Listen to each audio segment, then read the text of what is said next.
अस्सलाम वालेकुम। नमस्ते, सत श्री अकाल। उम्मीद करता हूँ फिट होंगे, बेहतरीन होंगे, अपनी लाइफ अच्छे से एंजॉय करोगे। हम तीनों की तरह देवों के देव महादेव एपिसोड है जी 339 और पार्ट 1 है। लाइक शेयर सब्सक्राइब कर दे। चलते हैं वीडियो की तरफ। इनका नाम है राणा मोहम्मद अली, मोहम्मद समीर खोखर। मरी सक्टारी पार्स होगा। Let's start. प्रभु, ये कक्ष मैंने आपकी ज्ञान सभा के लिए बनाया है।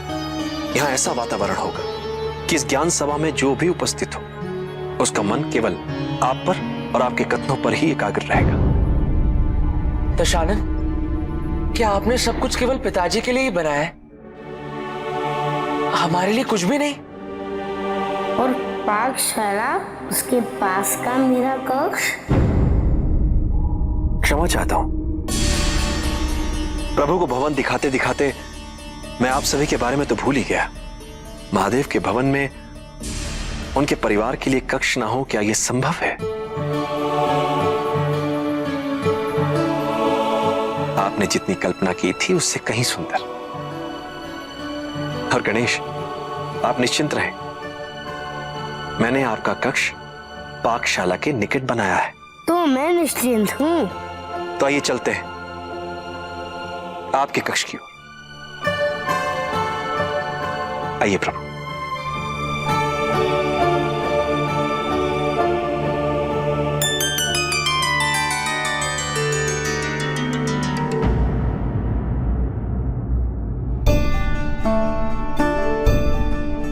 आपको भवन कैसा लगा प्रभु? ये भवन पार्वती की इच्छा का परिणाम है दशानन।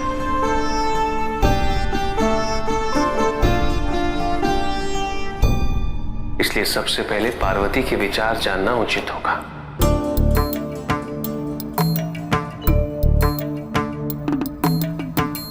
माता,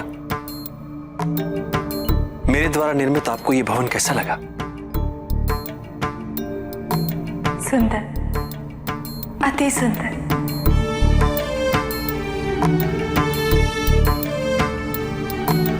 और इसकी विशेषता ये है कि ये बिल्कुल कैलाश जैसा प्रतीत होता है।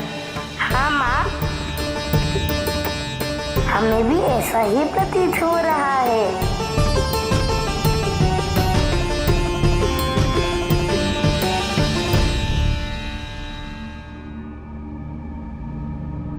मेरे लिए यह भवन कैलाश की विशेषताओं से परिपूर्ण गृह नहीं है दशानन।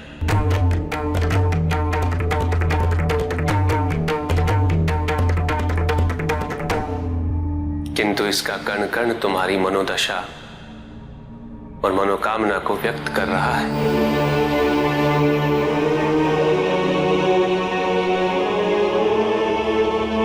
तो क्या मैं ये मान लूं प्रभु कि मेरी मनोकामना पूर्ण हुई? आपको ये भवन अच्छा लगा?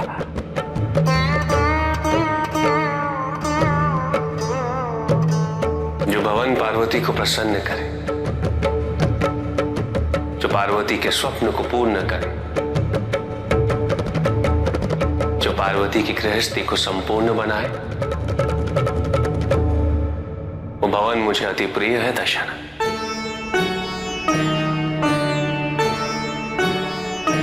विश्वकर्मा और कुबेर के योगदान से तुमने जिस भवन का निर्माण किया, उसकी गाथा युगों युगों तक चलती रहेगी।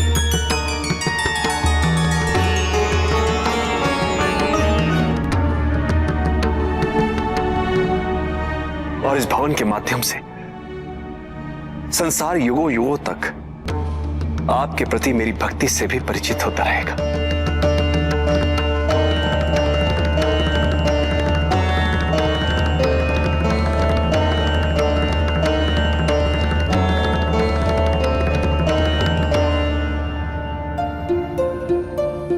माता,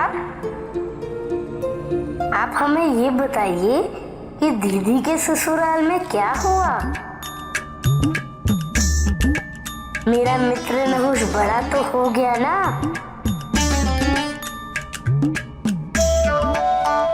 और कहीं उसकी नाक अधिक लंबी तो नहीं हो गई ना माता?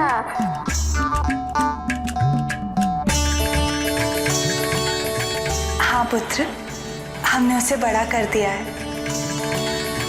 हमने महाराज आयु और उनके परिवार को कैलाश पर आमंत्रित किया है गृह प्रवेश की पूजा हेतु। और साथ ही हम अशोक सुंदरी और नहुष के विवाह की तिथि भी निर्धारित कर लेंगे। दशानन,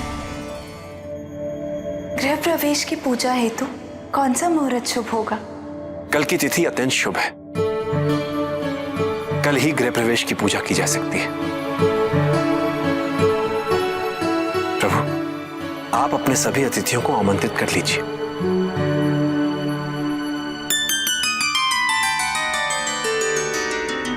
नंदी, तुम सभी गणों के साथ निमंत्रण का दायित्व संभालो। जी माता।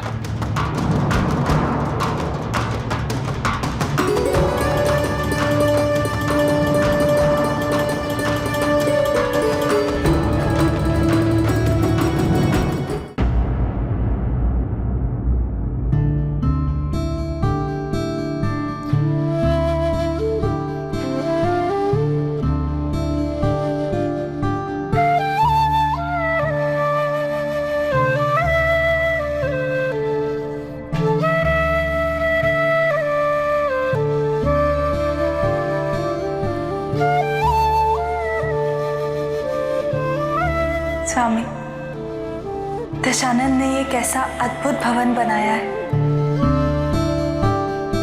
जिसकी कांति दिन में सूर्य के तेज और रात्रि में चंद्रमा के प्रकाश को और भी प्रबल बना देती है।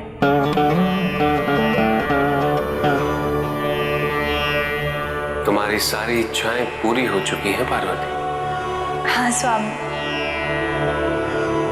भवन बन गया, नहुष बड़ा हो गया और शीघ्र ही अशोक सुंदरी का विवाह भी हो जाएगा। अब कोई भी इच्छा शेष नहीं है। यदि आपकी सहभागिता नहीं होती तो हमारा कोई भी स्वप्न पूर्ण नहीं होता, और यदि होता भी तो उसका कोई महत्व नहीं होता।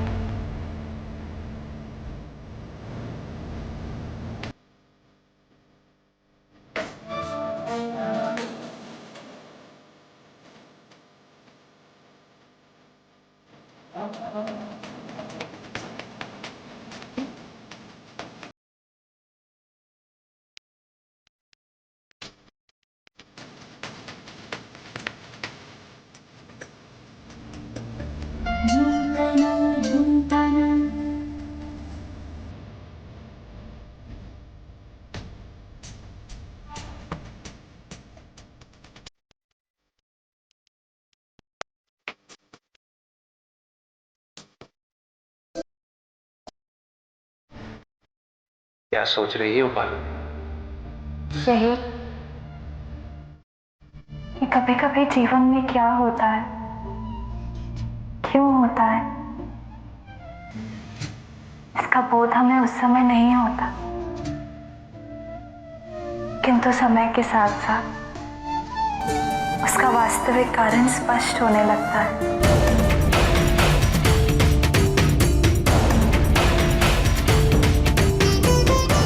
इससे अभी हमें आभास हो रहा है कि ये भवन हमारे लिए किसी और कारण से ही आवश्यक है। और वो कारण क्या है पार्वती?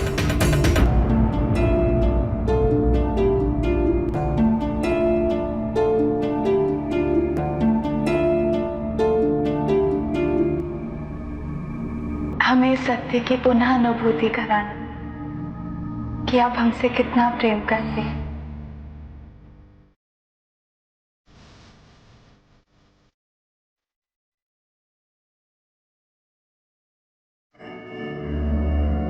ये भवन हमारे लिए आपके प्रेम का प्रतीक है स्वामी। हम सदैव इस प्रेम का मान रखेंगे और इस भवन में कभी भी प्रेम का अभाव नहीं होने देंगे।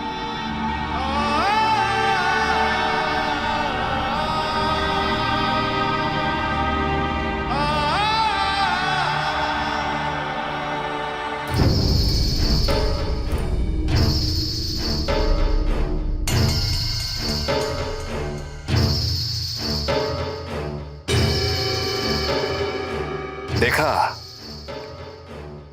ये है मेरी शिल्प कला की प्रबलता। असुरक्षित हो गए होंगे सूर्य देव कि उनके तेज को चुनौती देने वाला कौन है ये।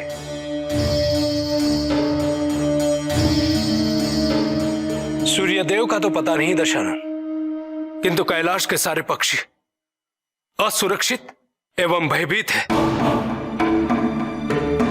इसलिए वो कैलाश से पलायन कर गए। चलो अच्छा ही हुआ, अब मेरा ये भवन स्वच्छ तो रहेगा।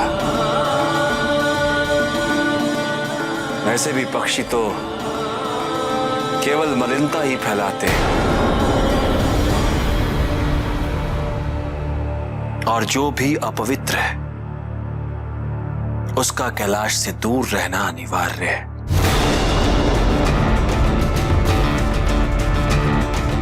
गृह प्रवेश पूजा से पूर्व स्नान ध्यान करना है मुझे।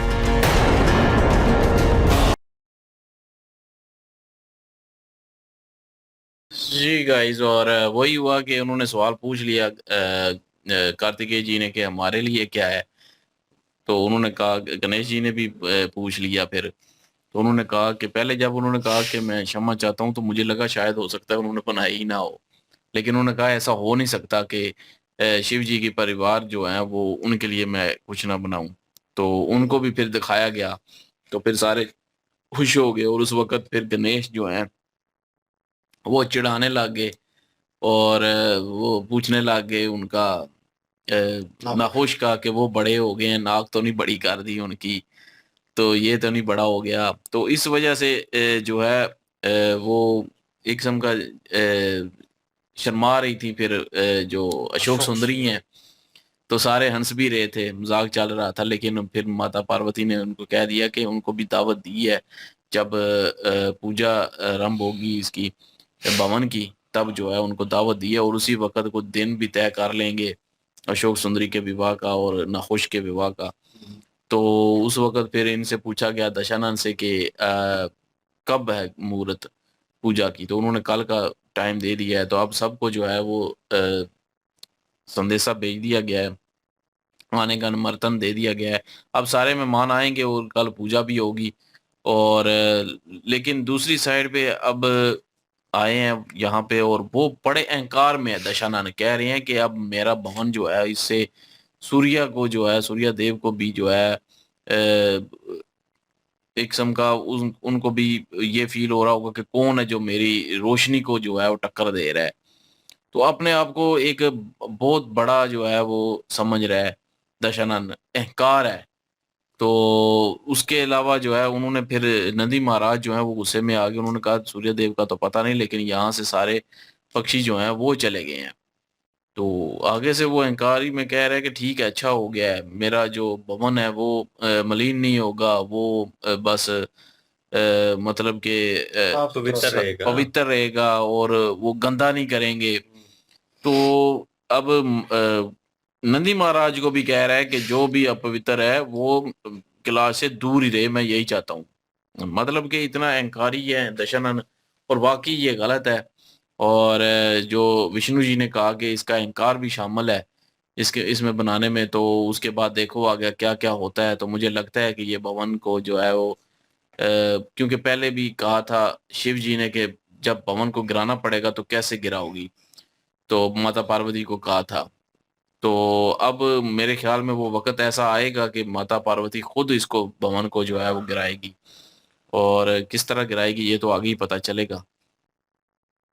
बिल्कुल जी, यहाँ पे दिशानंद जो है जी, उससे सारी चीजें पूछी जा रही हैं कि बताओ कि जो अच्छा शुभ मुहूर्त है वो क्या है, उसने बताया। और जिस तरह से दिशानंद को उम्मीदें थी ना, उस तरह से अभी उसकी उम्मीदें पूरी नहीं हुई, क्योंकि वो चाहता था कि महादेव जी जो हैं वो तारीफें करें महल की कि ये तुमने बढ़िया काम किया है, ये बहुत अच्छा बना है। वो जब जब पूछ रहा था दिशानंद उनसे, तो उन्होंने माता पार्वती जी की तरफ ही इशारा किया। उन्होंने कहा कि ये तो यही बताएंगी कि कैसा लगा इनको।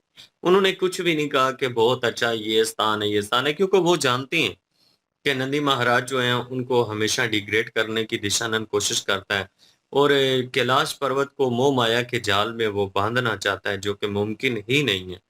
तो अभी जो है वो महाराज आयु जो है उनका भी परिवार आने वाला है और गृह पूजा जो है उसका निर्माण होने वाला है। उस पूजा में वो सम्मिलित होंगे और उसी दौरान जो है अशोक सुंदरी उनकी शादी की डेट भी फिक्स करेंगी माता पार्वती। बिल्कुल जी। और फाइनली जो है जो निर्माण हुआ था उसमें वो होके आ गए हैं। और जो दशानंद के साथ उनकी वार्तालाप हो रही है नंदी महाराज की, ये वो चीज़ें हैं जो क्या लेकिन क्या नाम है इनका, नारायण जी जो हैं वो वहाँ पे इस चीज़ की वार्तालाप कर रहे थे कि जो होने वाला है आगे। वो देव ऋषि कह रहे थे कि इसमें वो रहेंगे नहीं रहेंगे। जैसे शिव जी से पूछा गया दशानंद की तरफ से कि आपको कैसे लगा, उन्होंने कहा माता पार्वती जी से पूछे क्योंकि उनकी ख्वाहिश थी, उनका है ये, और उनको उनसे पहले पूछना चाहिए। लेकिन जब शिव जी से पूछा गया उन्होंने कहा कि कैलाश जैसा नहीं है, उसका कोई मुकाबला नहीं है और उससे जी, लेकिन तुम्हारी भक्ति और प्यार मोहब्बत जो है इसमें मुझे नज़र आई है। लेकिन इस चीज़ के ऊपर खदशा भी, उनके एक्सप्रेशन जो नज़र आ रहे थे वो उन्हें पता था कि ये क्योंकि अहंकारी है और इसमें अहंकार भी शामिल है इसका, तो ये कुछ ना कुछ ऐसा करेगा। और वही नंदी महाराज जी के साथ उसकी वार्तालाप हो रही है और सामने नज़र आ रहा है वो चीज़ें जो हैं। अब ये सिचुएशन शिव जी को भी पता होगी क्योंकि हर चीज़ जो है ब्लाइन कर रही है, वो वहाँ से इसकी निकल रही है। चमक से सारी जब चीजें कैलाश से निकल जाएंगी तब माता पार्वती को वो भी अच्छा नहीं लगेगा। वही ना। तो अब ये सिचुएशन जो है ये देखने लायक होगी कि अब इस चीज़ को हैंडल किस तरह से किया जाता है और क्या सिचुएशन होती है। हो सकता है इसकी रोशनी को मात किया जाए या कुछ ऐसा किया जाए, क्योंकि असल खूबसूरती तो उसकी चमक ही है, क्योंकि सोना है, रिफ्लेक्ट करता है सूरज की रोशनी से। तो वो असल इसकी चमक जो है वो उसको शायद मात किया जाए, क्योंकि परिंदे जो हैं वो जीव जो हैं वो तंग हो रहे हैं इससे। तो लेट्स सी क्या सिचुएशन होती है, देखते हैं। नेक्स्ट पार्ट पे चलते हैं। लाइक शेयर सब्सक्राइब कर दीजिएगा। इंशाल्लाह मिलते हैं नेक्स्ट वीडियो में। अपना ख्याल रखिएगा, दुआ में याद रखिएगा। तब तक के लिए अल्लाह हाफिज, पीस।